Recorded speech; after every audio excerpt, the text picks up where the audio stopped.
पति पत्नी की शादी को लगभग 20 साल बीत जाते हैं। 20 साल बीतने के बाद यहाँ पर आपस में इनकी अक्सर झगड़ा होने लगता है, लड़ाइयां होने लगती है। और एक दिन का वाक्य होता है जब पत्नी अपने पति से कहती है कि आज मैं तुमसे प्यार करना चाहती हूँ। पति भी बड़ा खुश होता है और कहता है कि ठीक है। यहाँ पर पत्नी अपने पति से कहती है कि आज तुम शक्तिवर्धक, जो शक्ति बढ़ाने वाली गोली हैं, उनको लेकर आओ। दोस्तों 8 गोली मंगा ली जाती हैं और उसके बाद रात को कुछ यहाँ पर ऐसा होता है कि एक व्यक्ति की यहाँ पर मौत हो जाती है। दोस्तों जब मौत का पूरा खुलासा लोगों के सामने आता है तो हर कोई व्यक्ति इस कहानी को लास्ट तक जानने का इच्छुक होता है। सब कोई यही कह रहा होता है कि हमें इस कहानी की पूरी डिटेल चाहिए। दोस्तों क्या था पूरा मामला? अगर आप लोग भी पूरे मामले को डिटेल से जानना चाहते हैं तो वीडियो को जरा सा भी स्किप ना करें, लास्ट तक वीडियो को जरूर देखिएगा। आगे बढ़ने से पहले हमारी वही रिक्वेस्ट की जो हमारे चैनल के साथ नए हैं, कृपया करके चैनल को फॉलो कर लें, बेल आइकन को जरूर प्रेस करें। नमस्कार, जय हिंद। आप देख रहे हैं APH न्यूज राहुल रावत के साथ। दोस्तों की जो हकीकत की घटना आप लोगों को बताने जा रहा हूं, उत्तर प्रदेश में एक जिला पड़ता है कानपुर और इसी का एक बिठूर थाना क्षेत्र है। 9 नवंबर संडे की रात को करीब 2 बजे का वाक्य होता है जब एक महिला का पुलिस स्टेशन में फोन आता है और वो रो रो कर यही कह रही होती है कि मेरे पति की यहाँ पर मौत हो चुकी है। दोस्तों आनंद फानंद में ही वहां पर पुलिस पहुंच जाती है और यहाँ पर जो व्यक्ति होता है उसका नाम आविद होता है, उसकी पत्नी का नाम सवाना होता है जिसकी उम्र लगभग 40 साल होती है। इनका एक 9 साल का बेटा होता है। और जब पत्नी से पूछताछ की जाती है तो पत्नी यहाँ पर एक रैपर दिखाती है जो खाली गोलियों का रैपर होता है और यहाँ पर पुलिस वालों को भी यही कहती है कि मेरे पति ने ओवरडोज ले ली, यहाँ पर शक्तिवर्धक गोलियां इसने बहुत ज्यादा खा ली, उस वजह से इसकी मौत हुई है। दोस्तों यहाँ पर आबिद का भाई भी आ जाता है, उसके घर वाले भी आ जाते हैं और भाई और घर वाले यहाँ पर जब आबिद की चेकिंग करने लगते हैं तो उसके गर्दन पर नाखून के निशान होते हैं। जब नाखून के निशान देखते हैं तो यहाँ पर आबिद का भाई तुरंत ही कह देता है कि सब में कुछ ना कुछ गलत हुआ है। यहाँ पर जो महिला है सवाना, वो बार बार ऐसे रो रही थी कि मानो सबसे ज्यादा दुख इसी को है। वाले यहाँ पर करें तो क्या करें, डेड बॉडी को अपने साथ लेते हैं और उसे पोस्टमार्टम के लिए भेज देते हैं। जब पोस्टमार्टम की रिपोर्ट आती है तो उसमें साफ खुलासा होता है कि यहाँ पर पहले इसका गला दबाया गया है, उसके बाद इसकी मौत हुई है। दोस्तों अब यहाँ पर जो गोलियों के रैपर दिखाए गए थे वो भी टेस्ट किया जाता है, वो भी वहां पर उसके शरीर में आता है कि गोलियां तो इसने खाई हैं लेकिन गोलियां खाने के साथ साथ इसका गला भी दबाया गया, उसकी वजह से इसकी मौत हुई है, गोलियों की वजह से इसकी मौत नहीं हुई। अब यहाँ पर पुलिस आसपास के लोगों से भी जांच पड़ताल करने लगती है और यहाँ पर जो इसकी पत्नी है सवाना, उसके मोबाइल की कॉल डिटेल निकाली जाती है। लास्ट उसमें किससे बात हुई थी वो सब निकाला जाता है तो पता चलता है जो घटना वाली रात होती है उसमें यहाँ पर उसने एक लड़के के साथ बातचीत की थी जिसका नाम रेहान होता है, जो उन्नाव के बागरमऊ इलाके का रहने वाला होता है।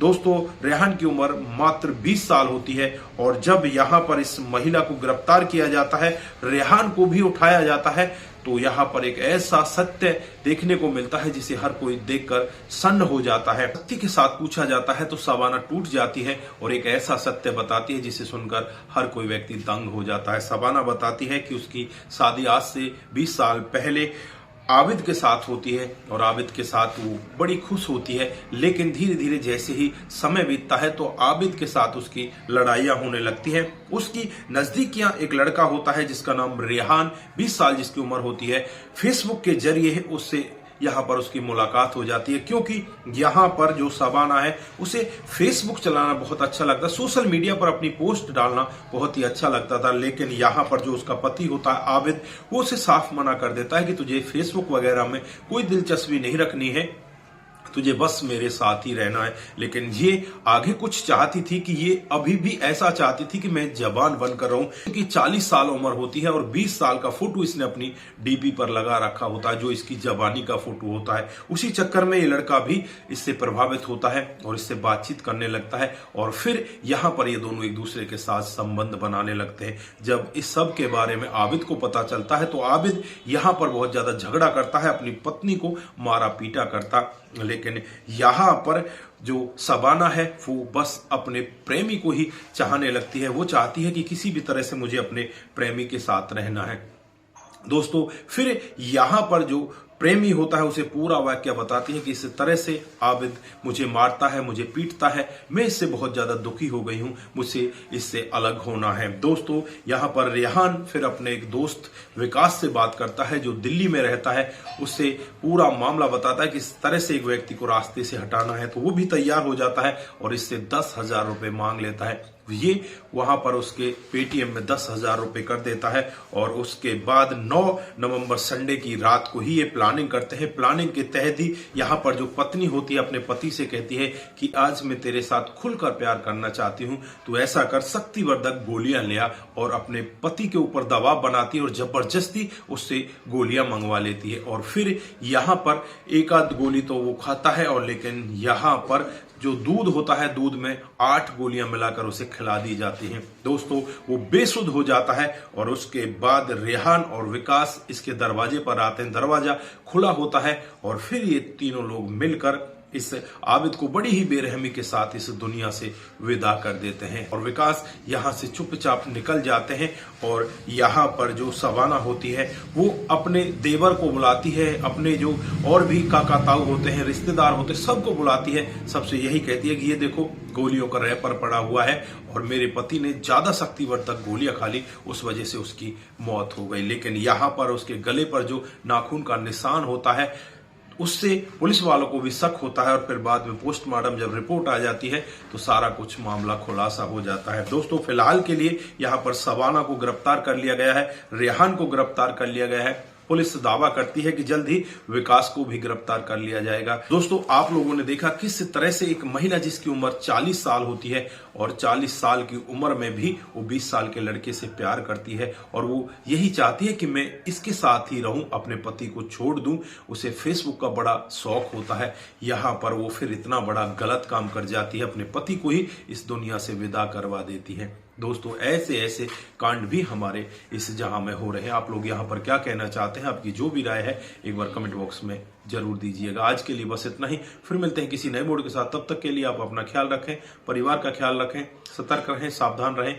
जिन साथियों ने हमारे पिछले वीडियोज पर कमेंट किए थे उनका नाम हम यहाँ पर बारी बारी से लेने वाले हैं। तो जो सबसे पहला कमेंट आता है वो शंकर स्वामी जी का आता है। वो लिखते हैं कि आपकी कहानी बहुत ही अच्छी लगती है, आपका बहुत बहुत धन्यवाद। उसके बाद मुंबई श्रीवास्तव जी, राम राम जी, मैं बिहार 28 से आपकी कहानी हर दिन देखता हूँ, आपका दिल की गहराई से बहुत बहुत धन्यवाद। उसके बाद कुमार केसी जी, जय शंभू, जय भोलेनाथ, आपका भी दिल की गहराई से बहुत बहुत धन्यवाद। सुरेश राउत जी, आपकी कहानी बहुत अच्छी लगती है, आपका भी बहुत बहुत धन्यवाद। रतनलाल शर्मा जी, राम राम भाई साहब, मैं आपकी स्टोरी का इंतजार करता रहता हूं, आपका बहुत बहुत धन्यवाद। दोस्तों उसके बाद सूरज डीईओ, नमस्ते भाई जी, क्या हाल है, वेरी डेंजरस स्टोरी है, can't trust anyone but true story, आपका दिल की गहराई से बहुत बहुत धन्यवाद। मैं ठीक हूं और मैं आशा करता हूं आप सभी लोग ठीक ही होंगे। दोस्तों उसके बाद नरेश कुमार बेहरा जी, वेरी नाइस वीडियो सर जी, आपका भी दिल की गहराई से बहुत बहुत धन्यवाद। उसके बाद घनश्याम यादव जी, अमृत काल चल रहा है भाई जी, आपका भी कमेंट करने के लिए बहुत बहुत धन्यवाद। आप सभी लोग इसी तरह से हमारे साथ कमेंट करते रहें, इसी तरह से आप अपना प्यार हमारे साथ दिखाते रहें। आप सभी का दिल की गहराई से बहुत बहुत धन्यवाद। आप सतर्क रहें, सावधान रहें, रिश्तों की अहमियत को जरूर समझें। नमस्कार, जय हिंद, जय भारत।